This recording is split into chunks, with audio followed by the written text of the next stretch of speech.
Hydrogen is really a great technology for automotive use. It's also really great for mass energy storage, which is our primary focus. So we want to get people excited about hydrogen, right? And so the other thing that you can use a lot of power for is huge acceleration, huge top speeds. And that's what this vehicle is all about.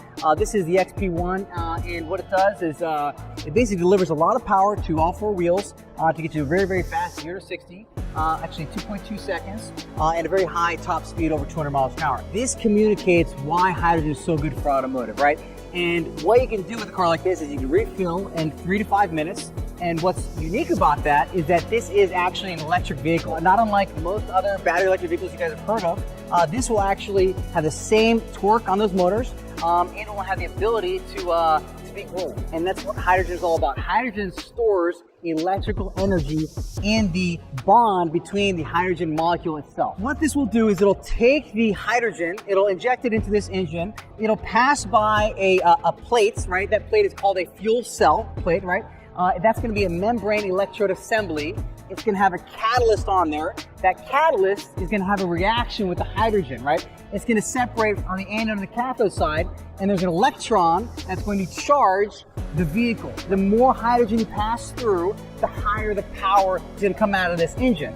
And that power will actually move these wheels, and this car will actually go from that hydrogen energy. And it recombines the oxygen on the other side of that cathode to basically create water. So hydrogen, if you imagine two hydrogen atoms sort of locking arms together as a molecule, separating, releasing an electron, and then recombining with oxygen to make H2O. So your only byproduct is actually water from a vehicle like this. So in many ways, it's powered by water, because the way that you actually create hydrogen in a green way is taking water and using the process of electrolysis and splitting it up from this basic form. So H, hydrogen, oxygen. So now you're creating oxygen in hydrogen. The hydrogen you can actually use in an engine like this, and now you have a green, total closed loop system. It becomes water again, you create hydrogen again.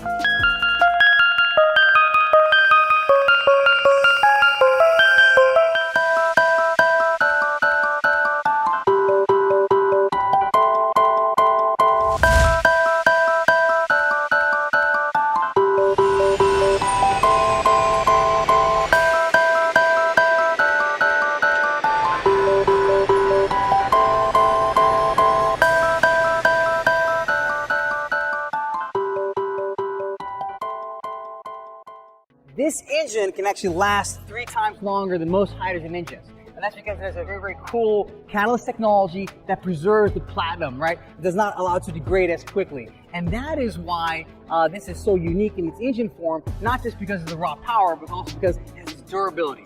This car can go 1,000 miles, it can refill in 3 to 5 minutes, and the engine can last over 1 million miles because of that catalyst. And that's the very exciting things that we're doing here in Columbus with some exciting partners that we're going to be announcing very, very soon. We'll talk all about that locally here too.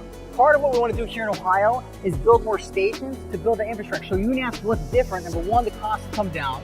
Number two, we have this unique technology that's much more durable, and a product. So there's been multiple products that have been released since then that are actually viable that people can purchase and drive today. What you can do with hydrogen, instead of having to duplicate a battery over and over and over and over and over again, for when you still store something on a very large scale, is actually just have a larger tank, right? So large tanks are very cheap for hydrogen. So what you can do, for example, you take wind, you take solar, which takes energy very irregularly, and you can basically create a bank. Imagine like any bank you can go to store your money. So now you're storing electricity. Today, big energy companies want to build solar. Solar is cheap now. Wind is not expensive either. They want to build bigger solar farms, but it makes no economic sense because there's no way to store the energy. When you introduce hydrogen as the energy storage mechanism, now you can store huge 100 megawatts all the way to gigawatt range with this type of technology. And that's exactly what we want to do. That is our focus, to change and to decarbonize the world by creating a bank of energy that can be used. And energy companies are excited about that too, and they're going to be announcing some cool stuff with those two as well in the future. So yes, we will provide that full service range. One thing though about the car, and it is exciting, there are a few features that I want to point out. You know, not only does it look as cool as we want it, but the whole idea in our theme is like space technology for the road, right? Now that's not arbitrary. We don't just like the way that sounds. Like this actually has some really cool stuff in it. And we do work with NASA on a number of things, right? So there are several commercialized technologies that we're actually using from NASA that are in this car that are pretty cool in and of itself. One for storage, one for power management, and a few others that are going to be announced a little bit later. But one of them actually is in this wing specifically, right? But this actually wing is adjustable. I'll tell you why. Number one, it can adjust for aerodynamics. So it can break up the flow of air around the car. So you have active aerodynamics for handling and cornering. So this will actually move in this orientation. The other thing that this wing does, because it moves, is allows you to actually pivot to hit different angles of the sun.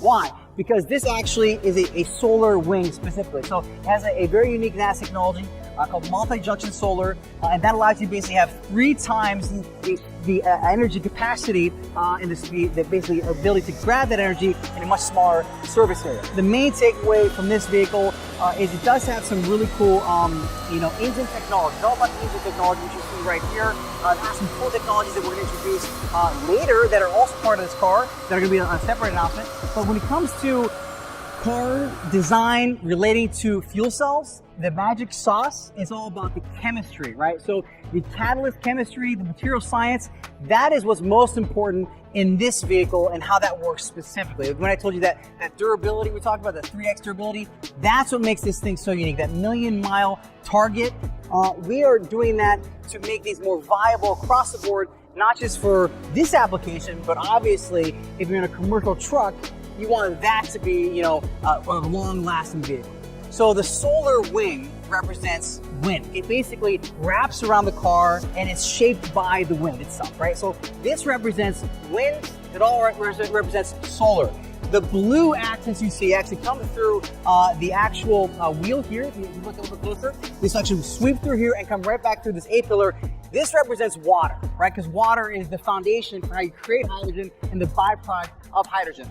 And the roof, right, this canopy, we wanted to give people this massive, this is a very large canopy, there's a very large screen inside this also. We want to give people the feeling of being inside of a spaceship.